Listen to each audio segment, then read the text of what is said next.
Welcome everybody to the Human Experience podcast. With me in the studio is amazing Sidra Jafri. Could you please kindly introduce yourself to our audience? Firstly, thank you so much for having me on your show. I'm an author, a researcher, and an awakening facilitator. And I have written a book called The Awakening 9 Principles for Finding the Courage to Change Your Life. And I've developed a tool called ABC, which is as simple as ABC, that helps people understand the events, the situations that are happening in their life, and find results from their own consciousness. Okay, amazing. Could you tell me when did you when was the book published? So the book was published on the 26th of May 2015 was the book launch. So the book was an organic process. So before the book, I was delivering workshops called The Awakening. I attended one of those, yes. Exactly. So from 2012 till 2014, book was writing itself. Through you? Through me, yes. Through the Awakening 9 Principles. So the 9 Principles were actually the 2-day events of the Awakening. So I used to teach as my gift to the consciousness of humanity. I used to deliver free 2-day awakening course, and that was the concept that I was developing, the 9 principles into the book version. And then once I have had enough case study, I've spent about 4,800 hours into the book before the book was published in 2015. Usually when you have a concept, your theory, then you roll it out as a book. Yes. For me, it was the other way around. The principles were generating results. The ABC was generating results. Then it formulated into the book called The 9 Principles. And when the book was launched, the book found its following, its fan club. The Awakening ABC fan club started. So I opened up something called Conscious Upgrade Chat, which was a weekly, like a platform for the lovers of the Awakening and the lovers of ABC to come together and discuss the topics of the book and discuss the processes of ABC, which resulted in us forming an online school in 2016. Wow. So I formed an online school called School of Awakening with the support of the team and the lovers of the Awakening. So in my head, the Awakening Society was established in 2012 when I first launched the Awakening as a course in Central London, a 2-day course. Yes. And then it developed into a school in 2016 where I launched the second book, Research, which I'm launching in the second 2020. So it's almost like the book Awakening, the Access Body Consciousness, found its home into the people's heart and turned into a ABC practitioner course, then developed into a conscious parenting series where we're teaching how to live life based on the 9 principles. If you are a parent, if you're a student, if you're a teacher, universal principles of awakening applies to everybody with a body. Yes. And without a body. Of course. And before I ask you about your new book, which is coming out, and I understand it's interactive and has certain chapters that before they go into a next chapter, they have to do certain tasks. Correct. Before I ask you more to explain about your second book, could you tell me, I understand you have number of sort of offices, number of hubs around the world. Could you tell me more about that, please? Yes. So Awakening is a journey, like it's an event, and in my first book, The Last Principle, said the growth is inevitable. So the journey of the second book is a result of me completing the Access Body Consciousness tool. I say, okay, how many times the consciousness can be divided? And the answer came 108 fragments. So when we computed it all, now your consciousness is whole, you're fully awakened. What are you doing on this earth? Yes. Then we move to the next step of awakening, which is Ascension. So after you awakened, you ascend. Okay. And how do you ascend? You rise above the limitation of your elemental self, air, water, earth, fire. So once you integrate the consciousness of your chakras, which is the energy system, then you reach the consciousness of your vibration, your elements, air, water, earth, fire, which constitute of your oxygen, your blood, your pulse, and your skin. Okay. So the hubs that I have are specifically designed to conduct the research for the second book and the tool for the second book, which is called Vibrational Body Linguistics. So the first book, which is Accessing Body awakening, Consciousness, yes. ABC, the So awakening. once they reach the ascension, this is now Once they reach the awakening, then they are stepping onto the new bridge. They are now moving to the bridge of ascension. Okay. They have just crossed the bridge of awakening with the 9 layers of consciousness, with the chakras, with the 9 principles. Now they have completed, they've moved from the 3rd dimension, the 4th dimension. Now they've reached the 5th dimension. Now they're in the light body. Now they are in the light self. What do they do now? Now they are finding the vibrations of light. That's air. That constitutes my mind. That's water. That constitutes my emotion. That's spirit. That constitutes my pulse. That's earth. That's the conduit of it all. So the second book is about saying your air. What if all conflict that you experience in life is the conflict of internal elements? And once you solve the internal conflict element, your external conflict in life dissolves. It's a mirror image to what you see. And so mirror images in the first book is a consciousness. Yeah. So mirror images, the information is already there and the mirror is reflecting that information. Sure. Correct? In the realm of elements, in the realm of light, you are choosing the vibration with which you are going to experience this earth. You understand? So yes. It's going more into a soul plan. It's more saying if you're having a financial challenge, it might not be because of your lack of education or because of lack of knowledge. Maybe because in the past life you had a lot of money and you abused your power, and there's a decision in your memory, cellular memory, that says it is not safe for me to have lots of money. So you are broke in this lifetime. I see. So it's having that understanding and going deeper from the realm of consciousness through the realm of energy into understanding the realm of vibration. You know how Esther and Jerry Hicks talk about the vortexes, and they talk about the law of attraction and tuning into the vortex and tuning out of the vortex. But what is that vortex made up of? The vortex is made up of the vibrations. Of course. So vibrational energy. Yes. So that's where my second book, and is quantifying the language of element air, numbers.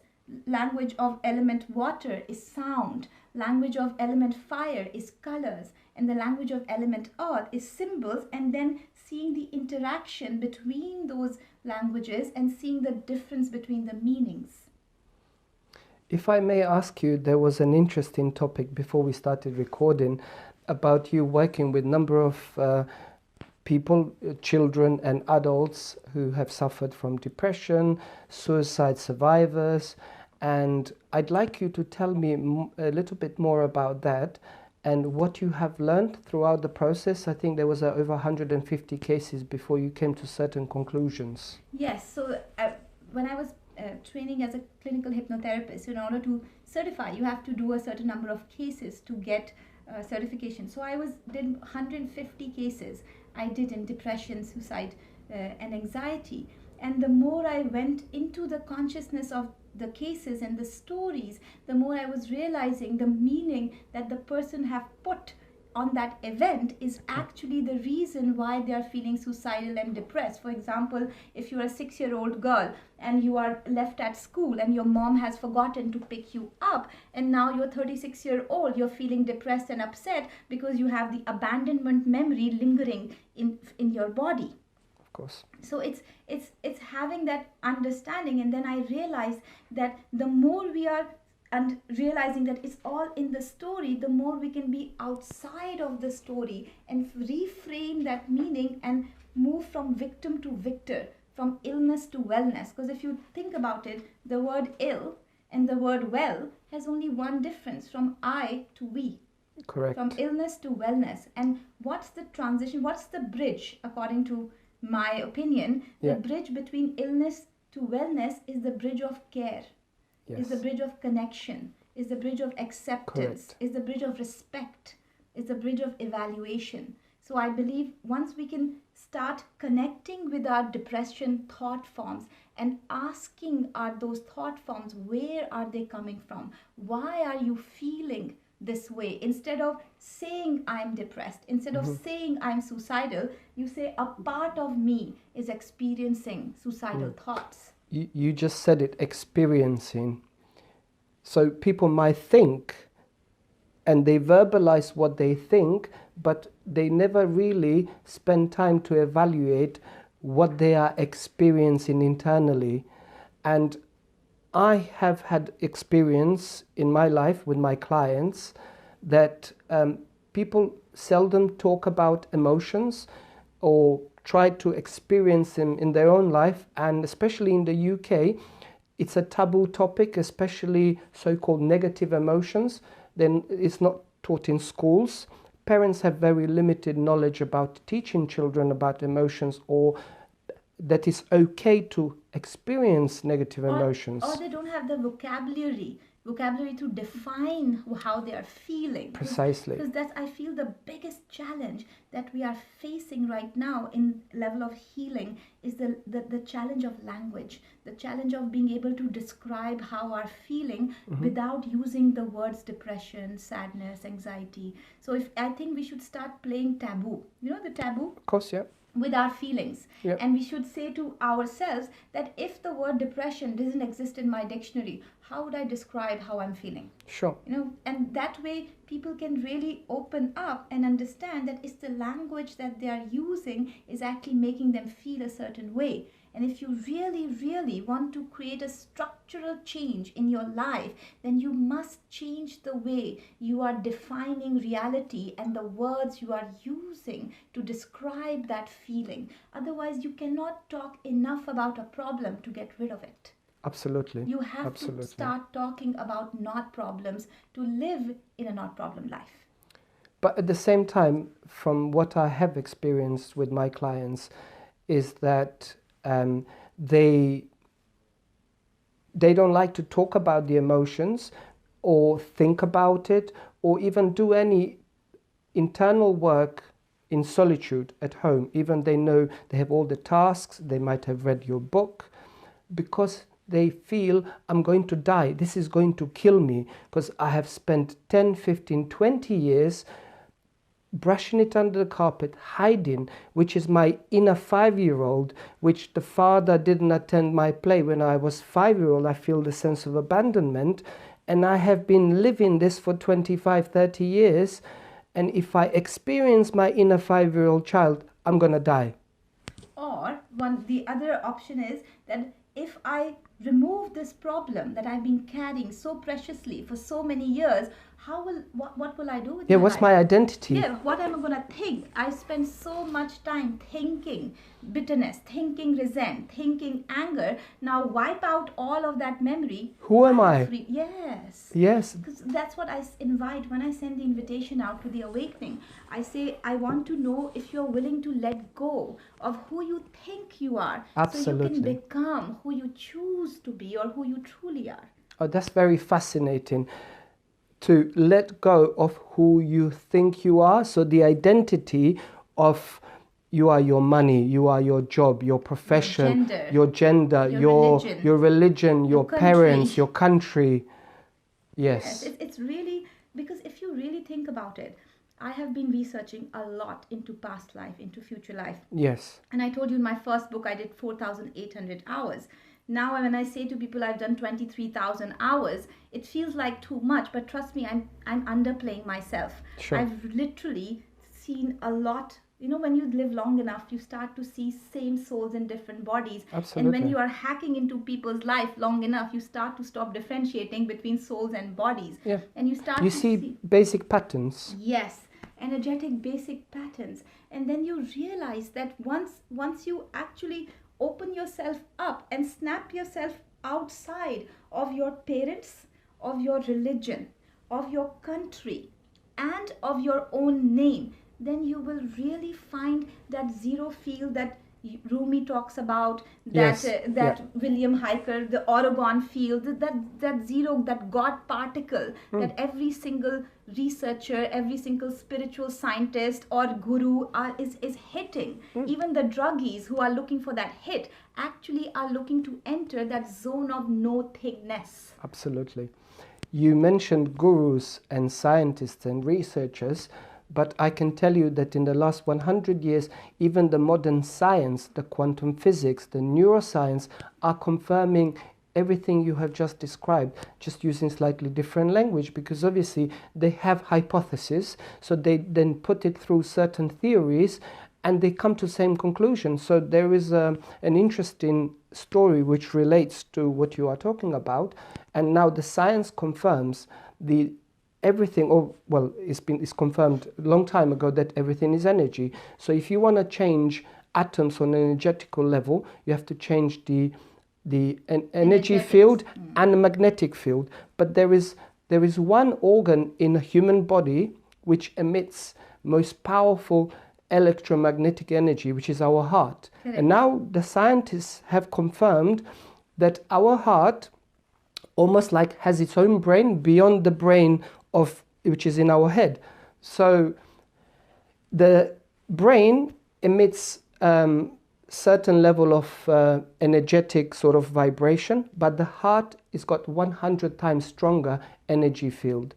But when it comes to magnetic, heart has 4,000 times stronger magnetic field than our brain. So people who practice various rituals about law of attraction, the reason why they get stuck is because they try to do everything with their thoughts, which is 4,000 times weaker than the heart, and the emotion coming from their heart is contradictory to what they're trying to achieve, to what they're trying to get. So they keep getting stuck into their story of my past limitations, and this is what they're sending, they're emitting this emotion. Yes, it's coming back to the law of vibration, which is the second book is about, where the vibrations are coming from. The three major vibrations according to all the universal principles. Correct. Religions recognize Hinduism, they call it Brahma, Vishnu, Shiva. You know, in Christianity, they call it the Father, the Son, and the Holy Spirit. Absolutely. You know, they all are in science. We call it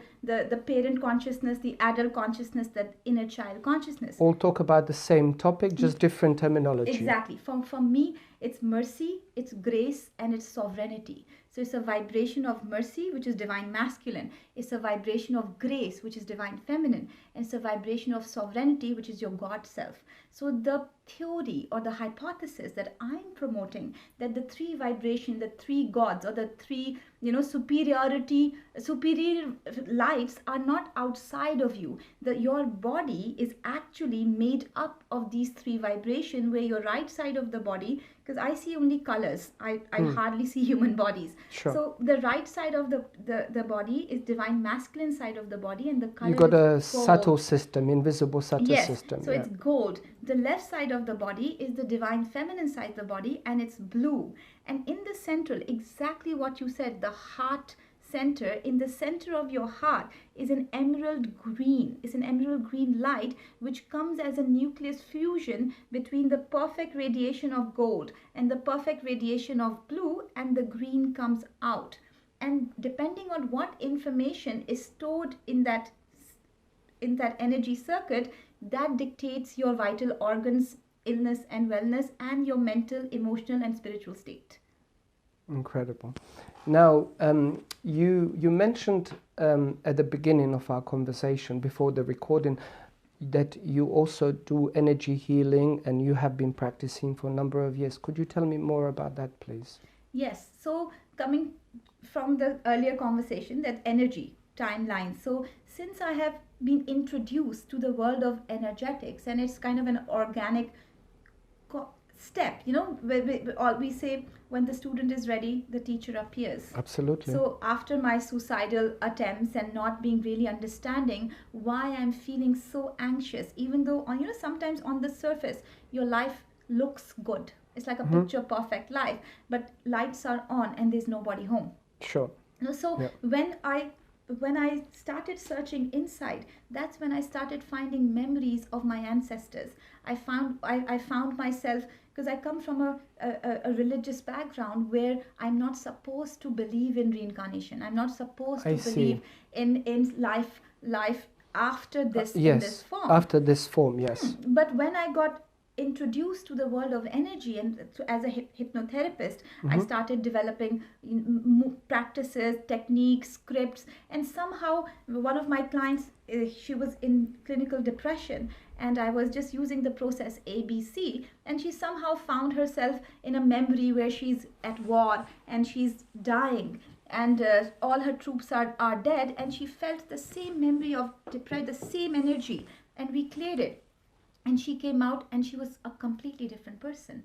Like when she came out of my room, my reception girls, they were saying, what have you done? What they started this joke. She has been sidradized. But sidradized. Yes, like Incredible. There was a joke saying, oh, have you been sidradized? Have you been? But literally, I promise you, it was just me doing the energy clearing, identifying the energy in the body, accepting whatever the energy was saying, bringing it out, replacing it, boom, a new person arrives. And may I ask you, throughout this process, do you experience the energy within your own body as you're doing the work? So I have learned the hard way, because previously I used to tune in to people and I used to process information through me. So I've had pneumonia, I've had all sorts of issues, because as an empath you go inside and you become, but you can't put the hand in the glue and not have glue on your hands. Absolutely. So that was not effective. So now, by the grace of God, I've learned a new way of transmitting information. So previously I used to give healing, but give and take brings you as an open channel. Yes. So now I've learned how to transmit information. So instead of processing information through me, I know that 6 inches above your head is a portal, 6 inches outside is a portal. So now I can transmit the information through me, outside of my physical body. Yes. So that's what I'm promoting to people. It's like a do-it-yourself healing life. Healing, I understand, doesn't mean we are broken. It just means we are looking to become whole. Okay. Now I'd like to ask you, because we have a different type of listeners. Some understand and they are already awakened and they would love to read your first book and your second book. But I'd like to ask if you can describe to the audience who are sort of just at the beginning of their journey. I understand that you used to work in corporate world, you studied law, and could you tell me the transition? And I would imagine that just before you started studying law, you were told what to study, and then when you got good grades, you got a good job to please the family and the parents. So I guess these are the years that you sort of felt suicidal and attempted suicide. So in a sort of layman terms, for people who are at the beginning of their journey, could you tell me that process? And then what rituals did you find out in those early days to help yourself? You know, one thing which I would really, really highlight, that sometimes what we think the problem is, not really the problem is. Okay. So one thing that I have learned on my journey on awakening, especially if you're at the beginning of the journey, never stop questioning. Why is this happening? For what purpose is this happening? So I would ask people who are at the beginning of the journey that stop settling for belief system, because the word belief has lie in it, and whatever your mind accepts as a statement becomes your belief system. Yeah, it's a subjective through the filter of the past experiences. Exactly. So my suicidal thoughts were not because I was not in a good job, or I was not living a good life. Actually, my suicidal thoughts were coming from my grandfather, who had committed suicide.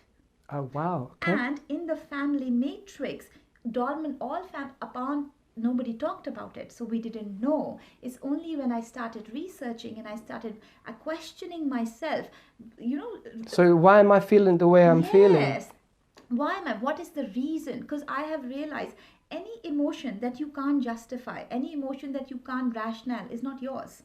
It's either coming from your parents' thoughts, or it's coming from your past life, or it's your ancestors, and until and unless you are not aware of it, you will be a victim of your own emotions. Absolutely. So I would suggest at the beginning of the journey is to stay open and question your feelings, rather than just believing in your depression and finding the solution. question. And release what is not serving you. Yes, and release what's not serving you. And every day you have, I used to, every morning I used to wake up and I used to start my day with the prayer, especially when I was going. Was this while you were working as a lawyer? No, when I was working, doing my law, I was doing my criminology thesis, that criminals are born or criminals are the result of their environment. Okay. And I used to work in a legal station and place people, lawyers, into a police station out of office hours. You know, somebody gets arrested, Yes. they need a duty solicitor, so I would call the police station, say, stay put, solicitor is On coming. the way. On the way. So whilst I was doing this, then that must have been very challenging line of work. Yes. It was, but you know, I loved it because I now I realize that I love helping. I love making people happy. So that was your part of your awakening journey. Yes, learning communication, learning. I didn't know what to say to people. You know, I didn't know how to convince people to take up that job. So that's when my boss said to me that I think you're in the wrong profession. I said, what? He said, criminal laws, there's many, one of a dozen for laws. Every time, because I used to do night shift. I had 2 children, under 7, and I was working from home. So 6 p.m. till 9 a.m. was my job time. So every morning when the legal take over, the daytime, they would receive flowers, they would receive thank you that the person last because night Sidra helped, and because they were duty solicitors who were on maternity leave. Now they have to cover their shift as well. Yes. So it's not just me filling their job, it's their job on the line as well. So they found somebody who doesn't just think about filling the job but really care for them and say, okay, let me fix it for you, it doesn't matter. And apparently one time this lady was on maternity leave and she was having some colic issues, and whilst I was looking for the solicitors, I was giving her advice on how to release colic. But what I feel in this type of work, you have been penetrating to people's hearts, to their emotions, beyond the thinking, even though you were just doing it over the phone. So imagine the power you have created or developed over the years by working face to face, in one-to-one or in groups. It's incredible. It's incredible because it's a universal language of when you communicate, you emanate love. The contribution, the connection, it's just incredible. I wish audience can who is listening as audio can experience this the way I am experiencing. It's incredible because I'm sure whatever you have said to those clients, and obviously the lawyers who work with you, it wasn't something you thought in the moment. It was more about what you felt in your heart, and it was just channeling through you, even though you might have not known in those days what you know today. Correct. That's why I feel universe is so kind, because it keeps you blind, so you can't sabotage yourself. You know, that's what I love about the journey of awakening and ascension, or wherever light bridges that we have to cross, that it's a co-creation, and there's a part of us which is all wise, all loving, all knowing, which has co-constructed this game and having a laugh at our expense. Yeah, so we are co-creating when we are in alignment, but then we are also co-creating obstacles when we are not in alignment, in a sense. Yes, and what I'm saying, and that is okay, and that is a choice too. Because being an look, for some people glass is half empty, for some people glass is half full. For me, there is no glass. Wonderful. For me, the glass is always full, half with air and half with water. Yes. And just because you can't see the air doesn't mean it's not there. Absolutely. Same with events. Just because you can't experience the integration or the lesson in that moment doesn't mean the lesson is not there for you to experience it. It just needs some time and your psyche to catch up with it. So I'm saying to our audience, and who are here, who is conscious enough to understand that in the world of awaken, there is no density, or there is no negativity or positivity. You know, there is only an experience. Let's just like you go in a buffet and you just said the experience. Yes, it's like without the agony, there's no ecstasy. Absolutely. You know, without the pain, there is no pleasure. So the more you enjoy the pain, the more pleasure you will experience. And I always say to people, never be afraid. of So attitude. make space to experience the pain. It's not going to kill you. Yes, it's not, and ask the pain. Like when we are manifesting in the law of attraction, right? We want to have the most loving relationship, or we want to have the best job. Instead of just focusing on the positive things, because yin and the yang goes together, and awakened manifesto picks up the challenge as well. Picks up the Absolutely. growing experience. Instead of going through life, we are growing through life, and what Precisely. growing aspect is depending on you. Well, I would say I talk a lot about the same topic, and the way I put it to my audience is that it's great that you write your goals and you visualize and you want to have an amazing relationship, business or a job, or amount of money, or want to manifest a material object.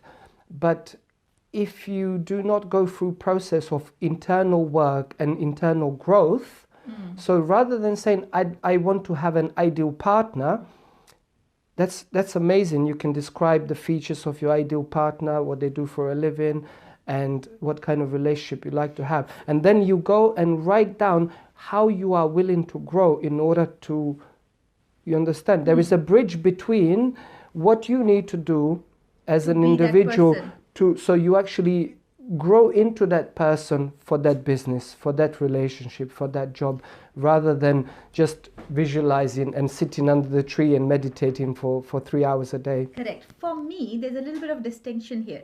For me, when we are looking for a manifestation of a job or a partner or anybody, instead of saying, oh, I would like a partner who looks like this, or who goes here, or a job has this job. Like we a say- shopping list. Like a shopping list, we say, hey, I would like to experience a loving restaurant dinner with somebody who understands me. So kind of having the experience written from your point of view, what you